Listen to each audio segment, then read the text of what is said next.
Sa Ebanghelyo ni John, chapter 20, verse 1 to 9, ang empty tomb ay paalala, hindi nagtatapos sa dilim ang lahat.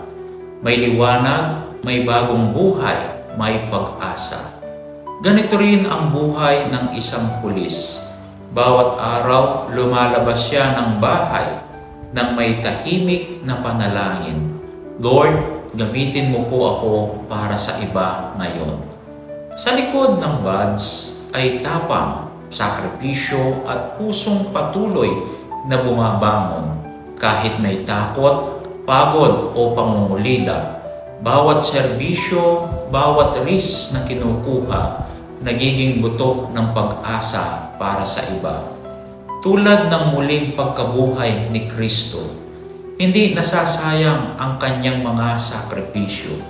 Sa bawat pagbabalik, ligtas man o sugatan, may pusong handang muling maglingkod.